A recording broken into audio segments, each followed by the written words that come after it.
etudes, these two technical etudes share a lot of similarities as well. First of all, I want to point out that you should, obviously practice these under tempo. Low clarinet, start out this etude at about quarter equals 60. Clarinet, eighth equals 80. As you're beginning to start worrying about performing, as the audition is getting closer, I would suggest you do a couple of things to help prepare yourself. The first is to record yourself while you play. I think we all probably have these. I've seen a lot of you at the Pokemon Go hotspots here today. There's actually one at Sam Houston, if you don't know about that. So make sure you hit up the hotspot at Sam Houston.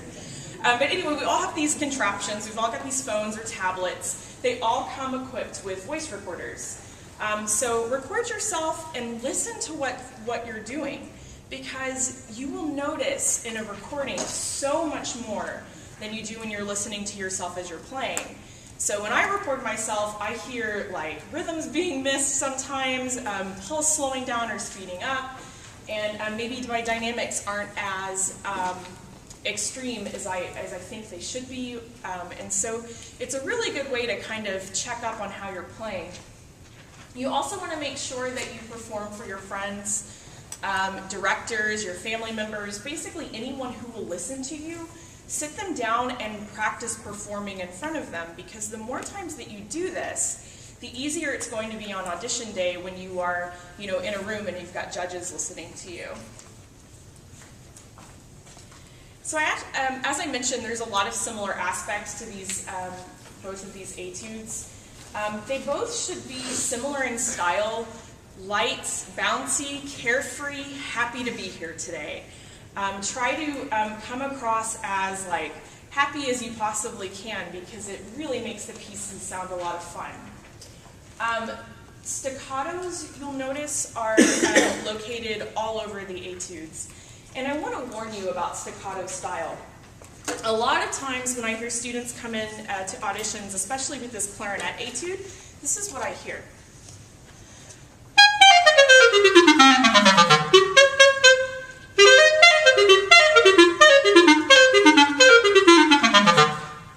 I don't want to listen to that. And I promise you, you don't want to play it like that, because it is really, really fatiguing to tongue that hard. I'm already tired. Okay? Now the reason why that sounded so brash is because I am doing two things. The first is that I am hammering the reed with my tongue. I was using the middle part of my tongue, and I was hitting the reed really hard. The second thing I was doing was I was giving little bursts of air to every single staccato note, because in my mind, my tongue can't get the job done. So my air has to help my tongue articulate. That is completely false. Your air should stay very fast behind your tongue when you articulate. Okay? The tongue itself, that is the only thing you need in order to make an articulated sound. You should not articulate your air. Now, one of the things that I do with my students is I have them practice this etude, and you can do this for the low clarinet etude as well. I have them practice it slurred first, okay? So make sure that your tongue is really high. That when you articulate, make sure that you use the tip of your tongue. But here's what this etude sounds like slurred.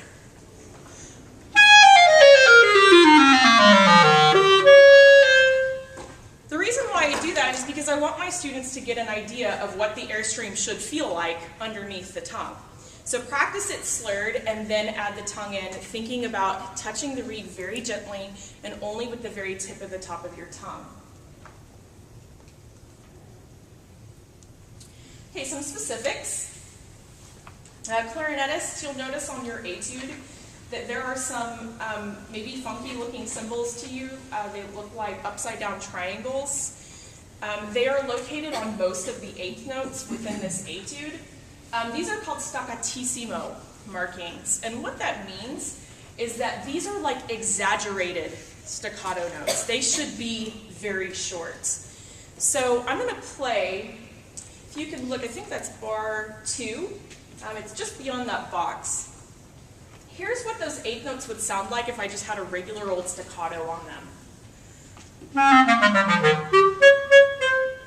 and gentle, nice and light, not overly short.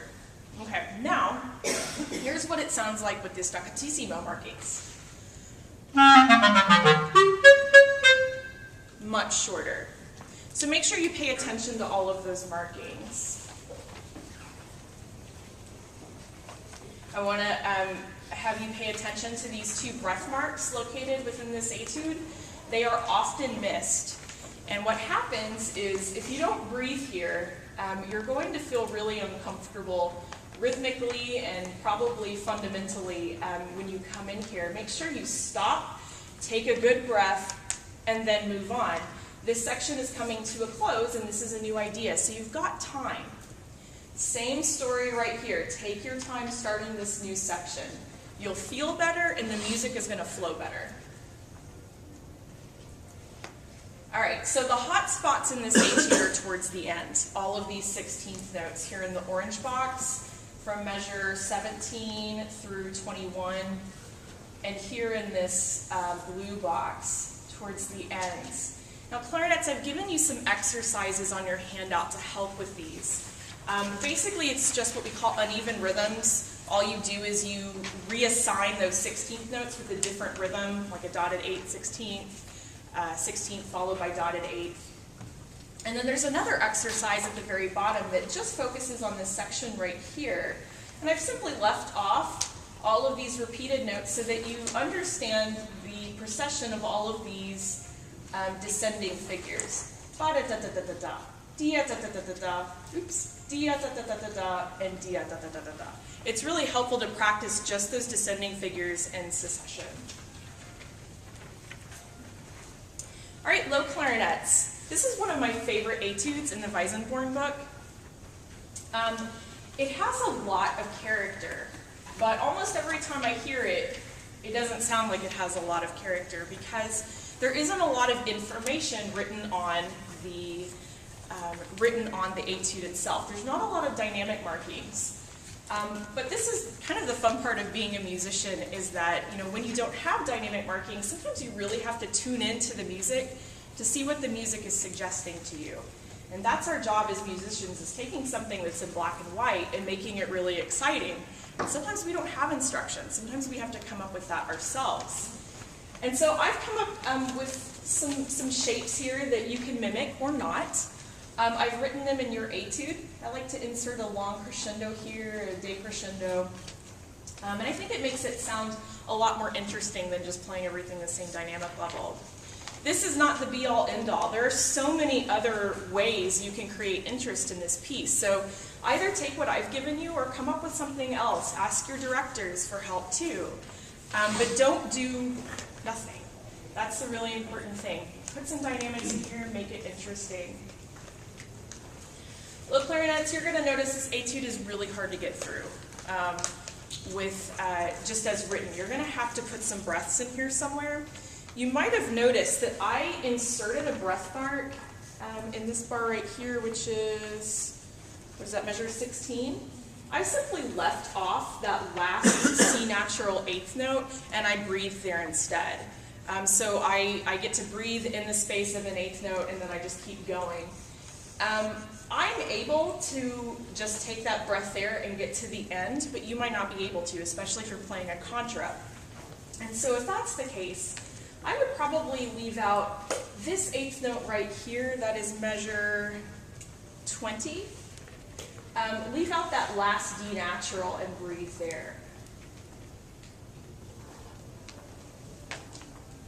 Okay, so I would like you to take a picture of this website right here. This is our clarinet studio website at Sam Houston State University. We'll have this handout available online. If you're watching at home, you can log on to this website right here in order to download a PDF. It is a really long link. If you would rather just go to www.sHSU.edu/music, you can navigate through the site to find our Clarinet Studio page, or if you're like me, I'll probably just Google SHSU Clarinet Studio and boom, you're done. But we'll have the handout available and we'll also have the PowerPoint available.